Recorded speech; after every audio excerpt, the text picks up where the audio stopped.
Yen, ano na balita? Hi, sir! Sir, may tanong ako. Ano yun? Sir, kasi sa work ko, na-promote po ako. Oo, na-promote. Wow, congratulations ha. Ano na work mo ngayon?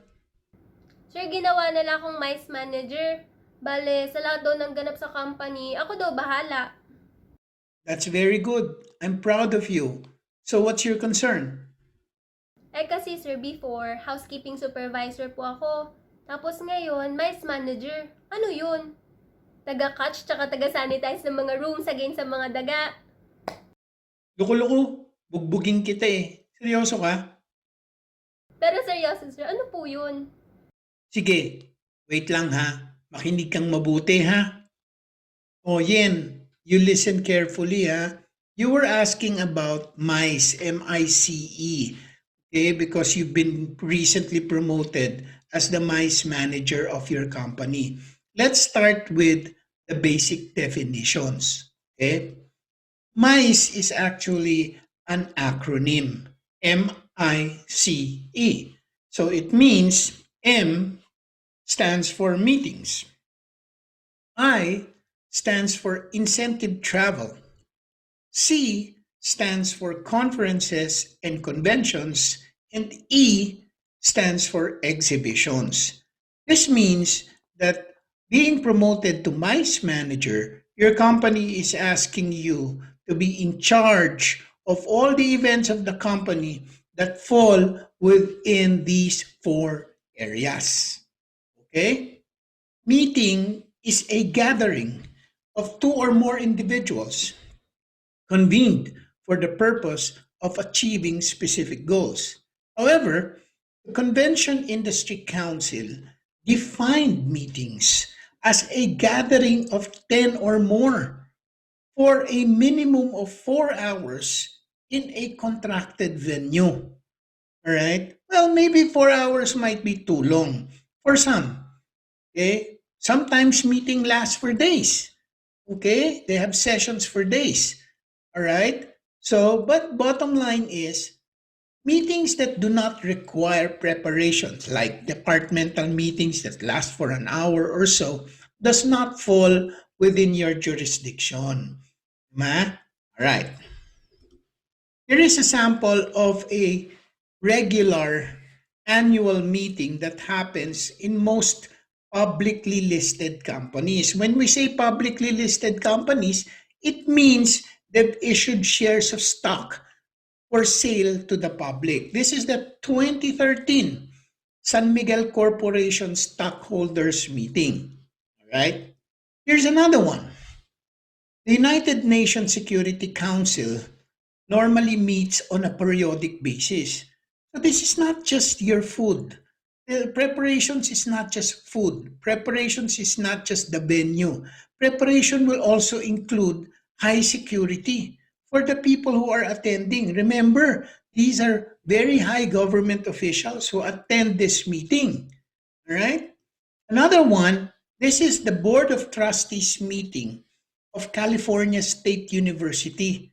You know, when you say Board of Trustees, these people come from different areas, different parts of the country, different professions, and so on. All right? Okay, let's move on to incentive travel. Incentive travel is a business related travel that is designed to provide motivation or incentives to help business people become more successful. Incentive travel is a business travel that helps motivate employees. Okay? In some countries, incentive travel has been removed from MICE and delegated to travel and tour operators. This is somewhat the odd thing about the I of MICE. No? Incentive travel is actually travel given as a bonus at times to employees or officers who perform well. Okay? That's why they use travel as an incentive for someone, an employee, to perform better. Okay? So here are some of the uh, images that you can imagine of what people do. Let's say if you hit the sales of 1 million for the month, we will give you a 3 days and 2 nights free trip to Boracay. All right. So this is a very good tool that companies use to motivate their people. All right.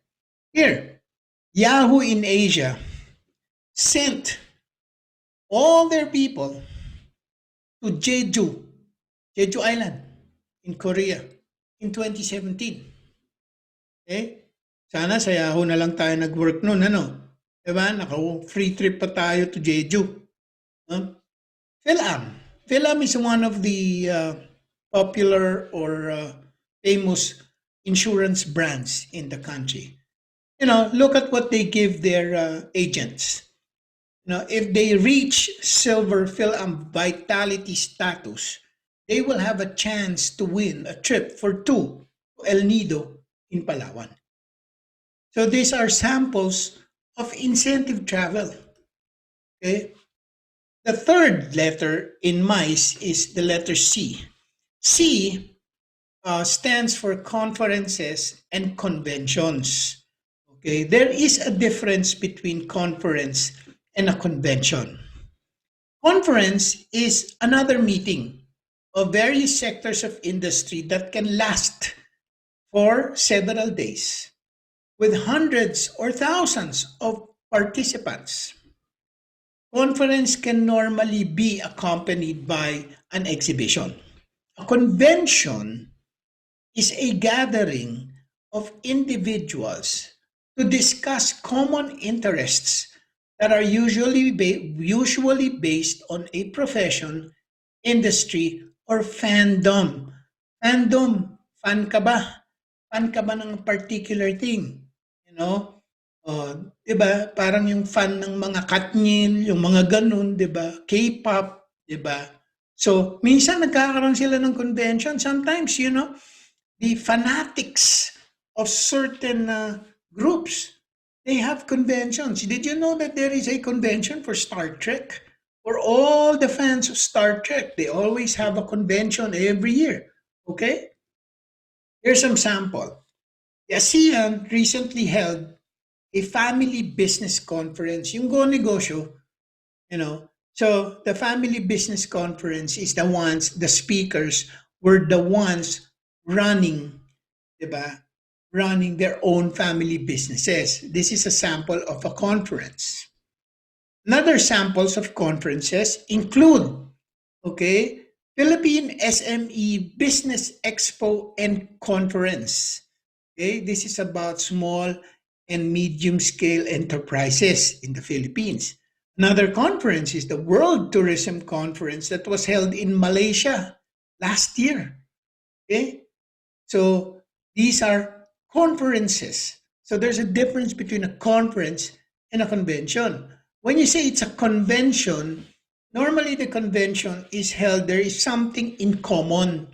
There is a common organization. So here, the 56th Philippine Pediatric Society convention. So what do they have in common? Those who participate in this particular convention are all pediatricians, the ones who concentrate on children. Okay? Doctors, practitioners, who are all, whose specialty is children. Another one, in 2021, Rotary International will be having its international convention in Taipei. Okay, 2019 they had it in Hamburg, Germany. 2020 it was done in Honolulu, Hawaii, but it was done virtually because of COVID. And then now 2021, the plan is to have it in Taipei. Okay, so another one is the Ninth World Bonsai Convention in 2021. This is going to be done in Perth, Australia. You see, there is always, when you say it's a convention, there's always something in common. okay, among the attendees. All right? Okay. E stands for exhibitions. Commercial exhibitions, generally called trade fairs, trade shows, or expos, are usually organized so that the organizations in a specific interest or industry can showcase and demonstrate their latest products, service, study activities of rivals, and examine recent trends and opportunities. Okay? Okay, here's a sample. Livestock Philippines 2021 to be held on May 26 to 28, 2021 at the World Trade Center in Pasay. Eh, oh, malapit ka dyan nakatira. Right? So what do they have in common? These guys are all carrying livestock products or products that are geared for livestock. Uh, normally these guys are competitors, but they want to exhibit their products so that potential companies who are in this particular business will be new clients for them. Another sample is the Philippine Medical Exposition. These are medical equipment, hospitals, and so on. They want to showcase their products, their latest offerings, so that they can again gain more clients. Okay, and finally, your uh, one of the most common ones is WOFEX, World Food Expo. Eto, lahat na.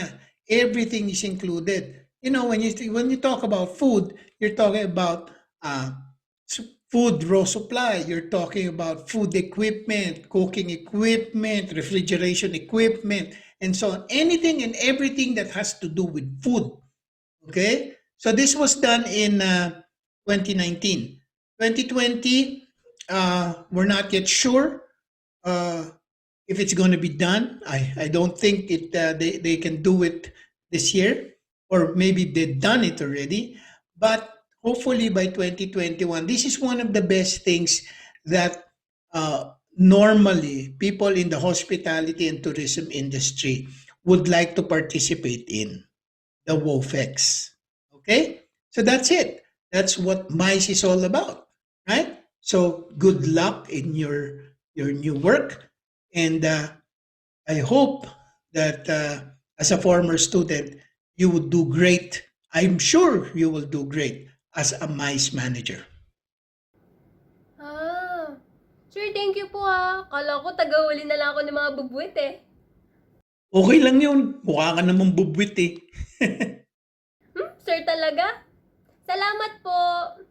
Oh, good luck sa work mo ha. Just call or text me if you need anything. And congratulations again.